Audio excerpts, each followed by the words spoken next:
morning. Welcome to ATI ProMedia. We are powered by Advanced Trading. My name's Tommy Grisafi, but you knew that. I'm in Nashville, Tennessee today. I'm actually in the RFD TV studios, and I will be hosting Scott the Cow Guy this afternoon. Well, we had some news come out last night. We had PPI. We'll digest that. That was interesting. USDA report, and of course, we had Conab at 7 o'clock. It's Thursday, drought monitor map time. Some interesting things going on. Now, we are so lucky, blessed, as they say at Advanced Trading, to have our own in-house resident, Dr. Cesar Cruz, who knows a lot about Brazil, and we did a breakdown about that. So with let's just continue moving on. Looking at the markets, not what you probably want to see. Corn a little unchanged, wheat down. The cattle, I know Brady's going to talk about that. Cattle down 60, feeders down 50. Let's get in the show. We have a couple things to talk about. Short show.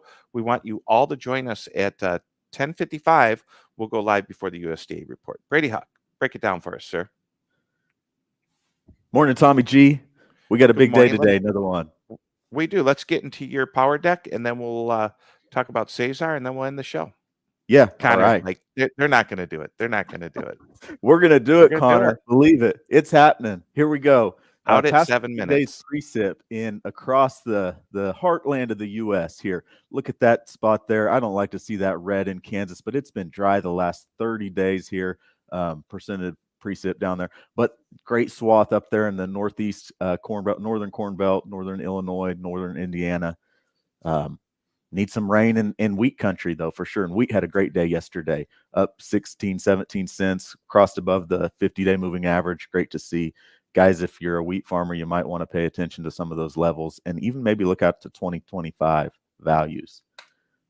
Tommy, we kicked off the morning here with Conab. Had Conab out this morning, and boy, a whole slug of surprises. Dr. Cesar Cruz talked about the Conab and WASD yesterday in that premium content. But we had a big surprise. The corn production number was 110.96, couple metric tons below the low end of the trade guess there today.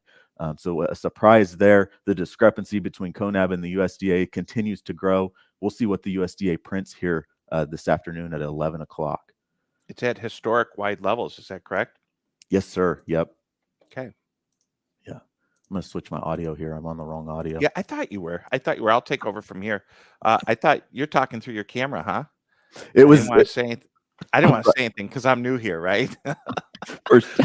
On the set of RFD TV, we have a guy or a girl who does all my mics and stuff. So I still do my own makeup if it makes you feel more like down to earth. I do my makeup too. You need a little makeup. What do we have here with the highlighted bars? Yep. On the bean number, beans were just above the low end of the trade guess at 146.52 million metric tons. The USDA is at 155, and we'll just jump to the next chart here because that's a snapshot of what the trade's looking for in today's report. From a corn carryout, U.S. balance sheet up there at the top, bean balance sheet, wheat balance sheet, but the Brazil corn and bean numbers, I think, that's the first thing I'm going to be looking at, and then as well as the world grain ending stocks. We'll see what we get here. We're going to be back at what time we coming back on today, Tommy? 10:55. All right. Yeah, well, we're going to start a little earlier, 10:52, because I feel very rushed, and I promise I will be on the set on time. I was late last time, and I tell you what, it takes time to prepare for shows like this. Speaking of shows, Joe, show everyone how we met with Dr. Cesar Cruz yesterday. Pop up. This, folks, you're not going to see content like this anywhere. This is Dr. Cesar Cruz, ATI ProMedia premium content. If you want it, you need to subscribe. I would love to tell you what's in it, but I can't. I'll get in trouble.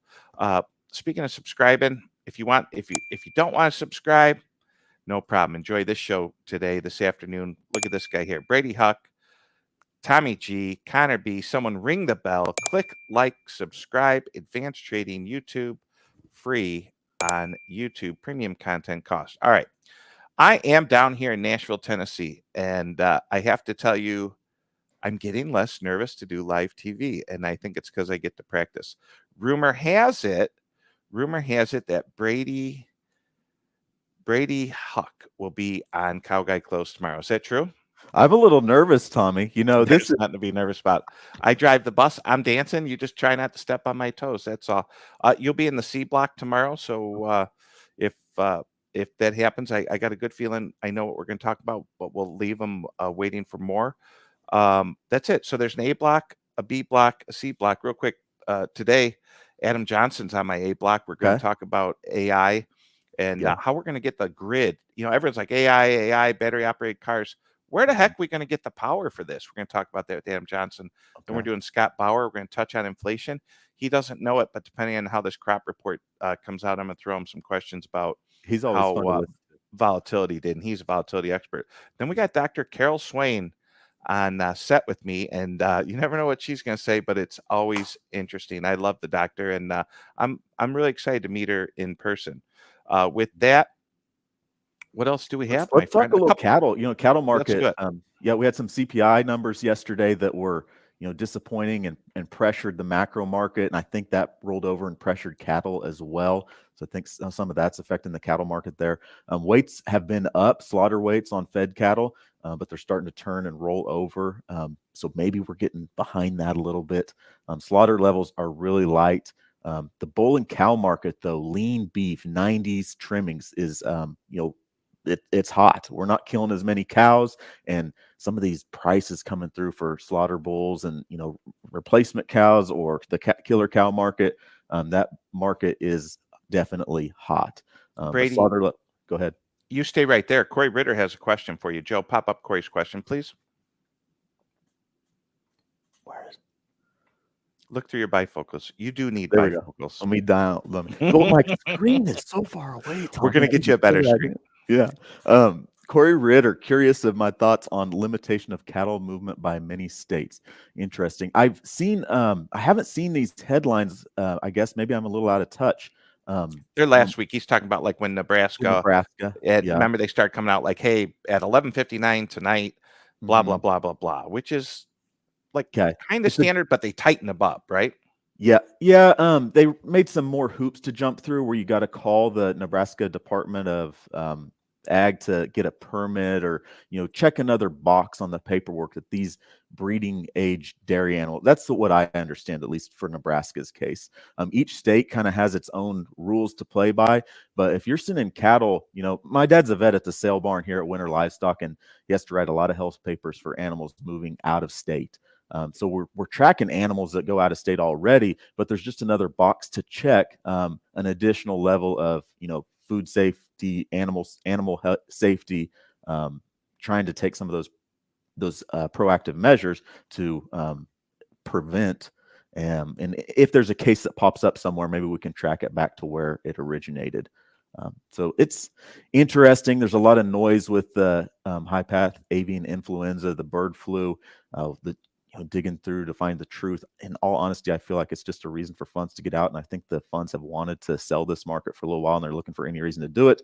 Is it the one that is this the last hoorah on cattle? I don't know, but certainly got to be cognizant of these markets and your prices. But good question, Corey. Great question. Hey, Brady, we're going to go live. One thing I don't want it take you too long to explain, but what cattle producers and corn producers need to understand was the bond market had a significant move yesterday. And if you want to know why cattle went down, in my opinion, when you look at the cost of money went up tremendously, not just for a week, but like we took off a few rate cuts. And so it's going to cost more to produce a pound of beef. Brady, how do people get a hold of us? Yeah, dial us up 1-855-737-FARM farm, or shoot us an email at info@atipromedia.com. All right, everyone. Brady Huck, Dodge City, Kansas. Tom Grisafi, Nashville, Tennessee. RFD TV here today. We will be live again at 10:55 with the ATI ProMedia crew. Don't forget to watch our coworkers. They're going to do some merchandising magic here in the afternoon. That'll be live also. That's one where you got to sit down, listen to it. They're going to deep dive. We're going to give you the surfacey numbers out. Here's the reaction. With that, it's just hard to keep the show short. I love doing this with you, and we will see you all at 10:55. We'll be back. See you, buddy.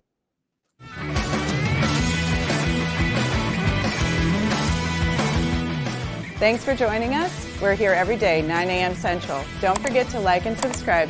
We'll see you next time.